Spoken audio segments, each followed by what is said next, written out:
رمضان رمضان رمضان يا حبيب رمضان رمضان ليتك دوما قريب.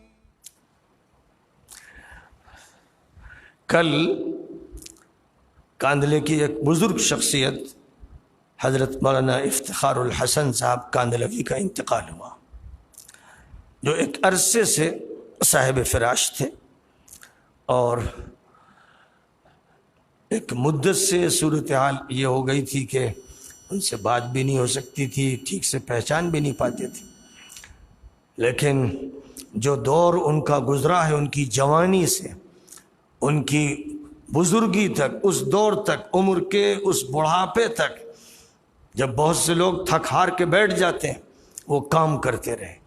وہ ایک بڑے مفسر تھے، صاحب نظر مفسر تھے، اور اللہ نے ان کو ایسا حافظہ عطا فرمایا تھا کہ لگتا تھا کہ تفسیر کی کتابیں نگاہ کے سامنے کھلی ہوئی، جہاں سے چاہتے ہیں چن چن کر عبارتیں اور ان کے ترجمے اور ان کی تفصیل ارشاد فرماتے چلے جاتے ہیں.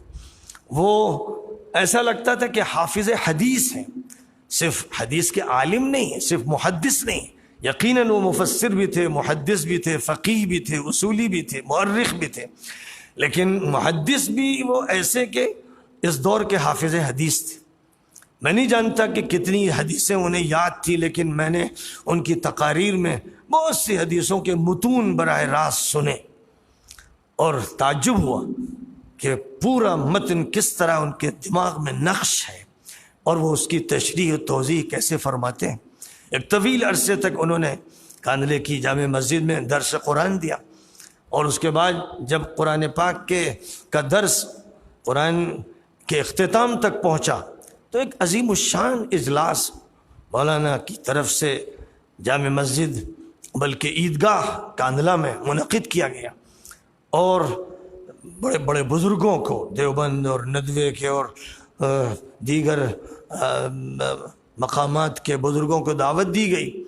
اور میں ایک حقیر نوجوان تھا، لیکن یہ مولانا کی کرم فرمائی تھی کہ مجھے بھی بلایا کہ تمہیں بھی تقریر کرنا ہے، اور میں الحمدللہ اس سعادت سے فیضیاب ہوا. تو بڑا عظیم الشان اجلاس تھا، جیسے تبلیغی اجلاس ہوتے ہیں ویسے درس قرآن کے اختتام کا، یا یوں کہیے کہ اختتامی درس قرآن جب ہوا تو وہ عیدگاہ میں ہوا تھا. اور اب آج وہ دن دیکھنے کو آیا کہ عیدگاہ میں جو نماز جنازہ ہوئی تو ہجوم ٹوٹ پڑا. یقیناً مولانا کے عقیدت مند مظفر نگر میں، سہارنپور میں، میرٹھ میں، قرب و جوار کے اضلاع میں بہت تھے، اور مولانا ایک مصلح تھے. وہ مفسر تھے، محدث تھے، داعی تھے، مبلغ تھے، اور ایک مصلح تھے. عامر بالمعروف اور ناہی عن المنکر کی صفت ان کے ہاں بڑی نمایاں تھی. جس وقت ہندوستان میں ایمرجنسی نافذ تھی اور نسل بندی کا فیصلہ ہوا اور بے انتہا مظالم ہوئے، اس وقت اچھے اچھے علماء کی بولتی بند ہو گئی تھی، لوگ بیان دینے کی ہمت نہیں کر رہے تھے.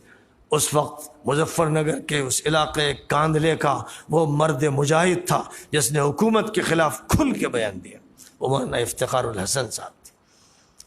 نسبندی کے فیصلے کے خلاف اور جو اس وقت کا جبر تھا اس کے خلاف ہمت کے ساتھ اگر کوئی شخص بولا تھا، سب سے زیادہ جس کا تذکرہ ہوا تھا وہ مولانا افتخار الحسن صاحب کاندھلوی رحمۃ اللہ علیہ تھے. مجھے ان سے بڑا ہی گہرا تعلق تھا. میں ان کی مجلسوں میں بہت مرتبہ بیٹھا، ان کے درس سنے، ملفوظات سنے، ان سے جو بھی استفادہ ہو سکا کیا.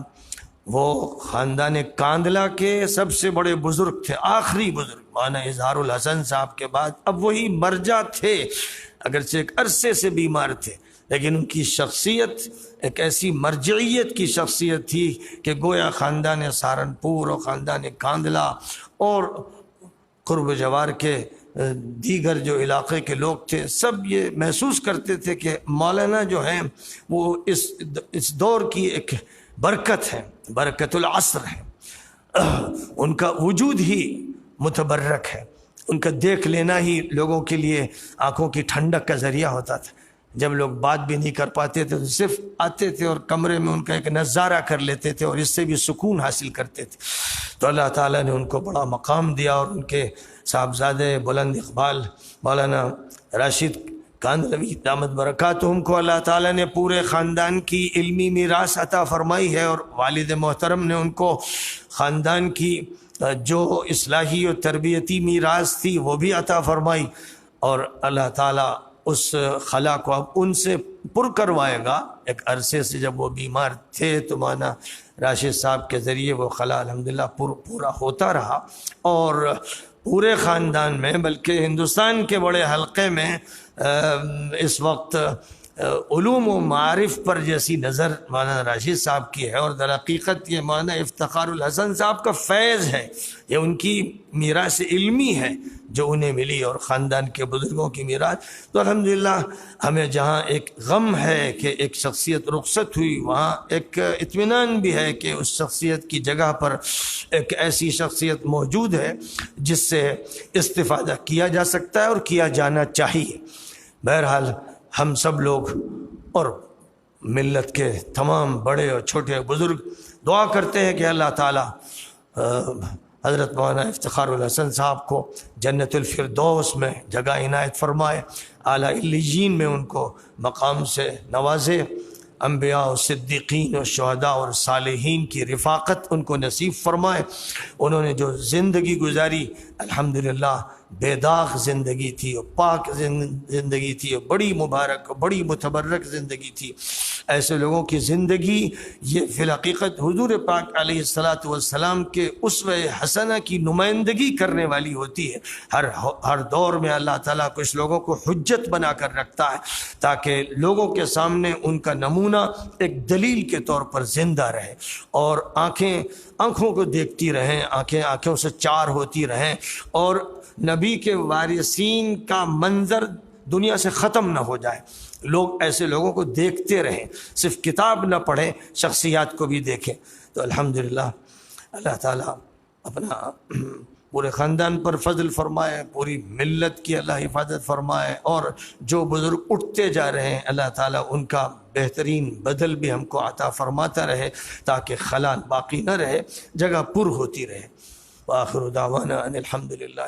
رمضان رمضان رمضان يا حبيب رمضان